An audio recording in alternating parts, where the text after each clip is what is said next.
औज़ुबिल्लाहि मिनश्शैतानिर्रजीम बिस्मिल्लाहिर्रहमानिर्रहीम। देखें जी, आज का लेक्चर दोबारा हायर ऑर्डर डिफरेंशियल इक्वेशन की एक सीरीज़ है। इसके अंदर आज हम जो काम कर रहे हैं, इससे पिछले लेक्चर में जो किया था वो साइन ए एक्स और कॉस ए एक्स किया था। आज हम इसके जो है मल्टीपल कर रहे हैं, यानी कि साइन स्क्वायर कॉस स्क्वायर के तहत काम करेंगे और एंगल जो मर्जी हो। यहाँ एंगल साइन स्क्वायर 3x है, वहाँ पे कोई और भी हो सकता है, यानी sine square A X. A is any real number, small A 3/2 हो सकता है ये एंगल जो हमारे पास है, या हमारे पास क्या कहते हैं इसके अंदर 0.3 हो सकता है, या हमारे पास इधर जो है 3/9 हो सकता है। कुछ भी हमारे पास लिखा जा सकता है, एनी रियल नंबर। उसके अलावा यहाँ जो पावर है ये हमारे पास है, यानी ये पावर 2 है। आप इसकी जगह जो है यहाँ पे 4 लिख सकते हैं, 6 लिख सकते हैं, 8 लिख सकते हैं, और उसको जो है हम ओपन करेंगे अपने पुराने रूल्स के मुताबिक जो हमारे पास फार्मूला है।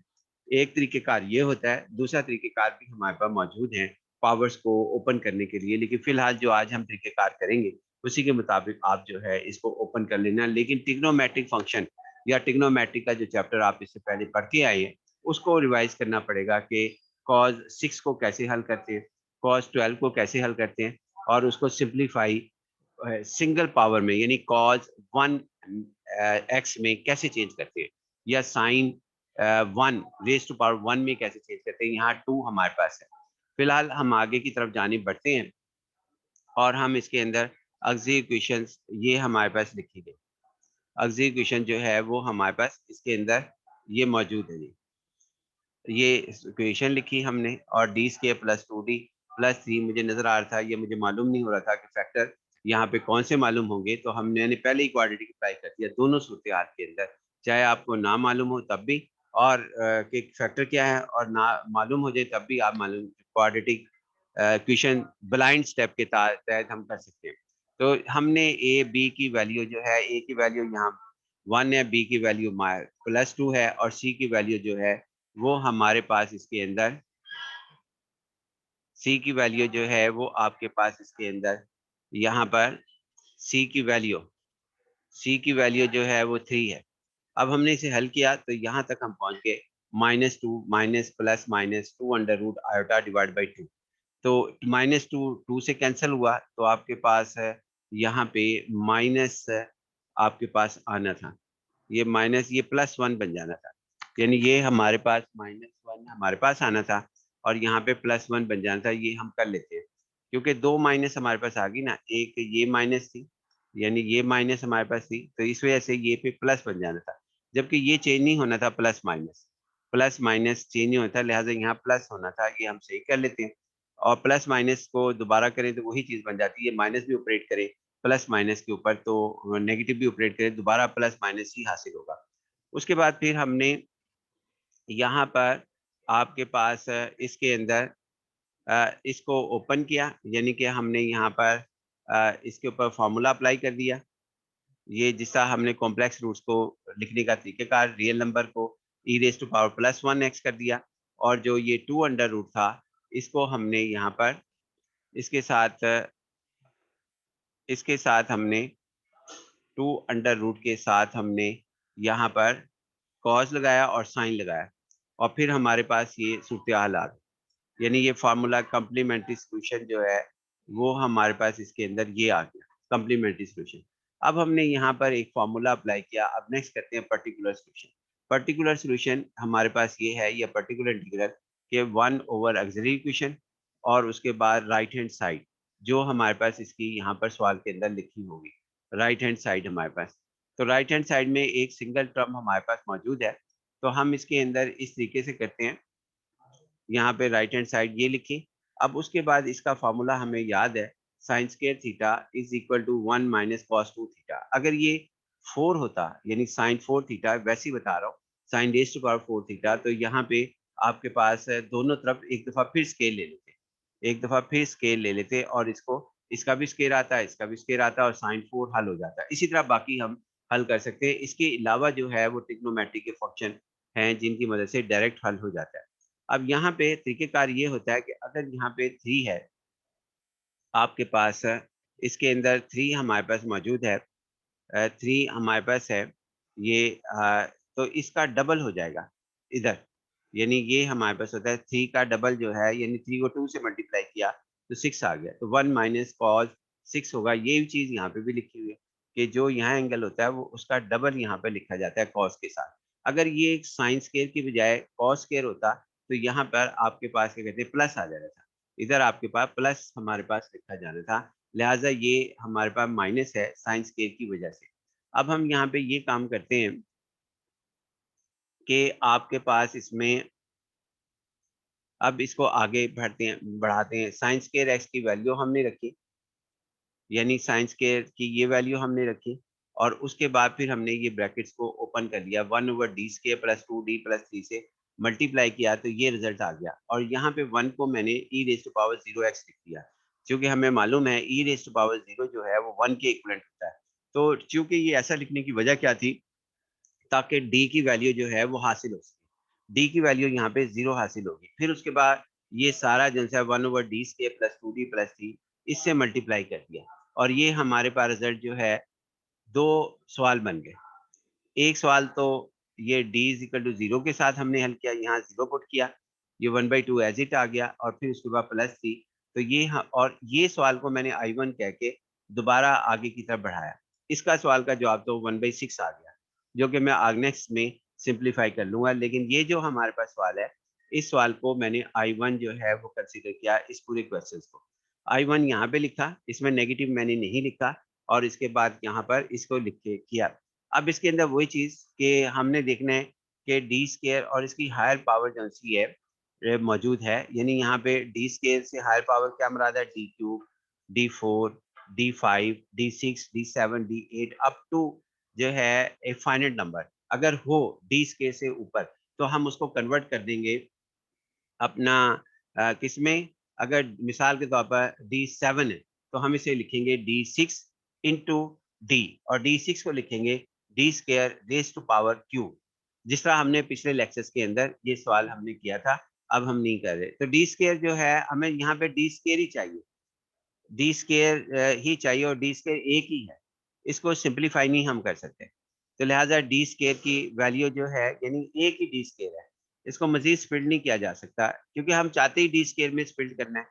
तो अगर तो d³ होता तो d² इंटू डी लिख देते, d9 होता तो d8 इंटू डी लिख देते, स्प्लिट कर देते। फिर d8 को हम लिखते हैं d² raise to power 4 into D, d9 बनाने के लिए। फिलहाल ऐसा नहीं है हमारे पास, तो हम d² तक ही महदूद रहते हैं, क्योंकि हमने जो d² and it's higher power d² की हायर पावर को हमने स्प्लिट करना होता है। अब यहाँ पे हमने d² की वैल्यूज एडजस्ट करने के लिए, यहाँ पे चाहे कॉस हो चाहे साइन हो, हम इसको जो है यहाँ पर ये देखते हैं कि कॉस के साथ यहाँ पे रियल नंबर कौन सा है, ये 6 है। अब इसका स्केल लेंगे, जैसा ये देखें ये हमने स्केल लिया, यहाँ पर ये 6 का स्केल लिया, और साथ माइनस से मल्टीप्लाई करेंगे जो उसके स्केल के बाहर है, तो रिजल्ट जो आया वो -36 आया। ये d² की वैल्यू आई हमारे पास, जैसा हमने पिछले लेक्चर्स में भी वीडियो में भी ये बात कही थी। तो d² की वैल्यू हमने यहाँ पे पुट की आपके साथ, d² की वैल्यू -36, d की तो वैल्यू हमने फाइंड आउट ही नहीं की थी, तो लिहाजा ये d² और d³ d3 d4 की वैल्यू हम फाइंड आउट करते हैं। d² की वैल्यू ये हमने सब्स्टिट्यूट की, और इसको पॉलिनोमियल इन डी, यानी सिंगल डिग्री 1 की बना लिया पॉलिनोमियल इन डी में, और वो हमारे पास क्या बना जी, -36, और आपके पास क्या कहते हैं +3, हमारे पास आया -33 और 1/2 एज इट आ गया, और ये 2d एज इट आ गया, 2d -33। अब इसको हमने रैशनलाइज करना है, ये माइनस है क्योंकि सिंगल पॉलिनोमियल डिग्री 1 इन डी में मालूम हो गई, यही चाहते थे हम। और फिर उसके बाद ये 2d -1 है, इसको 2d +33 और +33 से मल्टीप्लाई, 2d +33 से मल्टीप्लाई और डिवाइड कर दिया, रैशनलाइज कर दिया, ताकि हम a² माइनस d² का फार्मूला अप्लाई कर सकें डिनोमिनेटर में। तो यहाँ पर 4d² माइनस 33 का स्क्वायर 1089 हमारे पास आया, बाकी ये 2 एज इट हमारे पास आ गया, ये 2, और मैंने साथ एक और काम किया कि ये जो cos 6x था इसकी ब्रैकेट्स को ओपन कर लिया, 2d cos 6x यहाँ पे लिख लिया, और साथ ही मैंने एक काम और किया कि 33 के साथ ये 33 cos 6 आ गया हमारे पास, और डिनोमिनेटर में जो डी स्क्वायर आया था, इसकी जगह दोबारा हमने वही वैल्यू रखी जो हमने यहाँ मालूम की थी डी स्क्वायर की -36, जो कि नेक्स्ट स्टेप में हम यहाँ कर देंगे, ताकि डिनोमिनेटर जो है वो कांस्टेंट बन जाए। अब यहाँ पर हम इसको एज़ इट यानी कि करते हैं, हम इसमें वैल्यू सब्स्टिट्यूट कर रहे हैं हम इसके अंदर, और उसके बाद बाकी चीज़ें वैसी ही लिखनी हमने। डी स्क्वायर की वैल्यू -36 यहाँ रखी, ये यहाँ पे हम रख रहे हैं डी स्क्वायर -36, ये इस जगह से वैल्यू उठाकर, और बाकी डी cos 6x का मतलब है कि डी का मतलब है डी ओवर डी एक्स। अगर डी स्क्वायर होगा तो 2 टाइम्स डेरिवेटिव cos 6x, जिसका -6 sin x हुआ। यहाँ पे भी हम 3 सवाल हल कर रहे हैं, एक ये cos के साथ और एक sin के साथ। अभी तक यहाँ पे आके चेंजिंग आती है सवाल के अंदर। अगर यहाँ शुरू में cos 6x की बजाय sin 6x होता, तो इसका डेरिवेटिव जो होता वो हमारे पास ये होना था sin 6x का, हमारे पास होना था 6 cos x, 6 cos 6x। तो यहाँ पे 6 cos 6x आ जाना था और कोई फर्क नहीं पड़ना था। भाई यहाँ आगे स्टेप में चेंज आती है, जो शुरू में मैंने हमेशा कहा कि 3 सवाल हल हो रहे थे। एक सवाल हो रहा होता है कॉम्प्लीमेंट्री सॉल्यूशन का, दूसरा सवाल हल होता है cos का, और तीसरा सवाल sin का। फिलहाल ये cos का ही हम हल कर रहे हैं। तो ये इसका डेरिवेटिव आया और यहाँ पे लिखा, और ये कांस्टेंट जो हल किया, तो ये जवाब हमारे पास आ गया। ये 2 इस 2 से कैंसिल हो जाएगा, और बाकी जो है इसका डेरिवेटिव जो है वो हमने यहाँ लिख दिया, और 2 से मेरे ख्याल में हमने मल्टीप्लाई कर दिया है। ये 2d के साथ, सॉरी ये कैंसिल नहीं होगा क्योंकि ये सिर्फ d के साथ है, कॉमन नहीं है हमारे पास। 2 ये वाला 2 जो है वो कॉमन नहीं है, इस वजह से ये इसके साथ कैंसिल नहीं होगा। ये 2 जो है वैसे ही एज़ इट आता रहेगा, और वो -12 हो गया जब हमने इसकी वैल्यू 6 के साथ इसे मल्टीप्लाई किया। बाकी एज़ इट आ गया, क्योंकि 2 की ब्रैकेट जो है हमारे पास यही है, -12 sin 6x प्लस 33 हमारे पास लिखा गया। उसके बाद 33 cos 6x ओवर -2466 आ गया हमारे पास। अब हमने यहाँ पर जनरल सॉल्यूशन लिखना है। जनरल सॉल्यूशन हमारे पास क्या होता है, हमेशा की तरह yp, yp और yc हमारे पास होता है। तो yp हमारे पास ये आ गया, और yc हमारे पास जो हमने पहले कॉम्प्लीमेंट्री सॉल्यूशन, इन दोनों की वैल्यूज आप वीडियो को बैक करके देख सकते हैं yc की वैल्यूज को। तो हमने यहाँ पे इसकी वैल्यूज को फाइंड आउट कर लिया, और यहाँ पे हमारे पास इसका जवाब कौन सा है वो आ गया। यहाँ पे सवाल हमारा कंप्लीट हुआ। इंशाल्लाह बाकी नेक्स्ट लेक्चर के अंदर, जिसमें इस सवाल के अंदर हमने साइन स्क्वायर कॉस स्क्वायर को हल किया, क्योंकि दोनों हल होते हैं हमारे पास। फर्क क्या पढ़ना था, फर्क ये पढ़ना था जहाँ ये लास्ट के अंदर -33 है, -33 इसकी जगह प्लस आ जाना था, +33 अगर हमारे पास, और इधर भी जो है थोड़ा शायद साइन का फर्क पड़ता, या यहाँ पे मेरे ख्याल में इधर ही फर्क आना था, प्लस आ जाना था इधर। आप चेक कर लेना जो भी, यानी कि इसका फार्मूला हमारे पास जो बनना था, वो हमारे पास क्या कहते हैं, फार्मूला जो बनना था, अगर कॉस स्क्वायर होता, ये देखें जी हमारे पास जो फार्मूला बनना था वो ये बनना था हमारे पास इसमें। अगर ये कॉस स्क्वायर होता, यहाँ पे कॉस स्क्वायर होता, तो ये 1 प्लस बन जाना था, 1 प्लस कॉस 6x, यानी कि यहाँ पे 1 प्लस कॉस 6 है, और ये सारा सवाल वैसे ही आता। फिलहाल ये माइनस आ रही है और एज इट हमारे पास लिखी जा रही है। इसके बाद ये हमारा सवाल जो है वो कंप्लीट होता है। मैं इसको ये चेक कर लेता हूँ कि क्या ये माइनस जो है हमारे पास इसके अंदर, माइनस को हमने ऑपरेट किया है।